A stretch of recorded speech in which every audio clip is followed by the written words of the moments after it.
расман муҳориба дар вазни миёнаи ACA Муборакшоев бо рекорди 8-0 зидди Даурен Ермеков бо рекорди 16-6 рӯзи 5 декабр дар турнири ACA 195 дар шаҳри Москва. Ассалому алайкум дӯстон, хушомадед ба шабакаи мо. Дар ин навор оиди тозатарин ва муҳимтарин хабарҳо аз ҷаҳони ММА гап мезанем.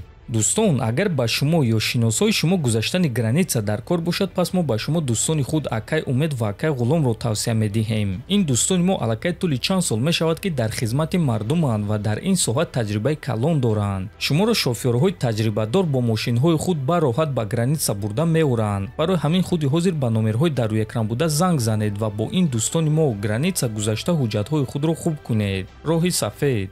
ҷангвари бебохти вазни миёнаи UFC Шавқат Раҳмонов зидди чемпиони нави вазни худ Ислам Махачев ҷангидан мехоҳад. Биёед суханҳои ӯро гӯш мекунем.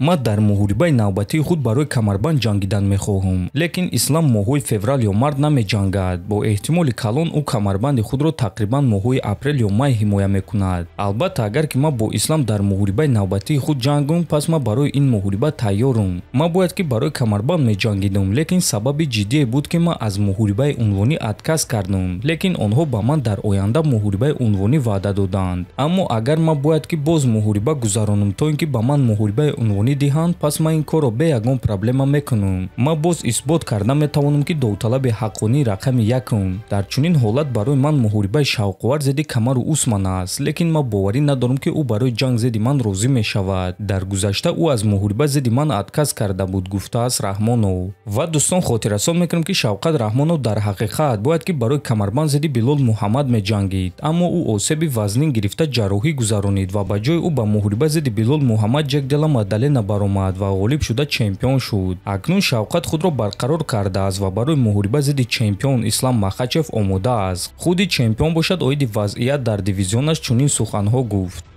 дар турнире ки ма баромад кардам, ду ҷангвари вазни мо Карлос Пратес ва Майкл Моралес ҷангиданд ва ҳардуяшон ғалабаҳои фаврӣ ба даст оварданд. ҳардуяшон ҷавонанд, муҳорибаҳои худро хуб ба анҷом мерасонанд. фикр мекунам ки айни замон вазни мо аз ҳама вазни фаъол ва ҷавон аст. рӯзҳои истироҳатӣ гузашта муҳорибаи хуб гузашт. чемпиони пешина Билол Муҳаммад зидди рақиби ҷавон Иен Гери ҷангид. фикр мекунам ки ҳозир дар вазни нимёна 3 ё 4 довталаб аст ва дар ояндаи наздик тақрибан дар давоми 2 ҳафта маълум мешавад ки довталаби навбатӣ кӣ мешавад, гуфтааст Махачев. ва дӯстон, бале, ҳозир вазни нимёна аз ҳама вазни конкурентӣ ва шавқовар аст. барои ҳамин интизор мешавем ки якум довталаб барои камарбанди Махачев кӣ мешавад.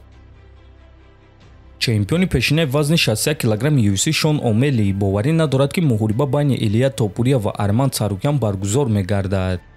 Арман шӯхӣ нест, ӯ хеле хатарнок аст. Царукян зидди Топурия муҳорибаи хеле шавқовар аст, лекин боварӣ надорам ки UFC онро ташкил мекунад, чунки Топурия ҳамчун чемпион ба UFC писанд аст. Топурия чемпиони беҳтарин аст ва ман фикр намекунам ки UFC дар ҳақиқат Арман Царукянро чемпион дидан мехоҳанд. ӯ дар муҳориба зидди Топурия шанси хуб барои ғолиб шудан дорад. бовариам намеояд ки ман ин суханҳоро гуфта истодам. Илия Арманро ба нокаут равон карда метавонад, лекин дар вазни 70 кг агар ягон кас шанси шикаст додани Топурияро дошта бошад, пас ин шахс Арман Царукян аст, гуфтааст Омели. ва дӯстон, чӣ гуна ки фаҳмидед, Омели боварӣ надорад ки ин муҳориба баргузор мегардад, лекин ӯ боварӣ дорад ки дар вазни сабук танҳо Арман Илияро манъ карда метавонад. худи шумо дӯстон бо суханҳои Шон Омели розӣ ҳастед ё не? метавонед фикрҳои худро нависед. ҳатман дар YouTube канали мо обуна шавед. то боздид, хонободу сарбаланд бошед.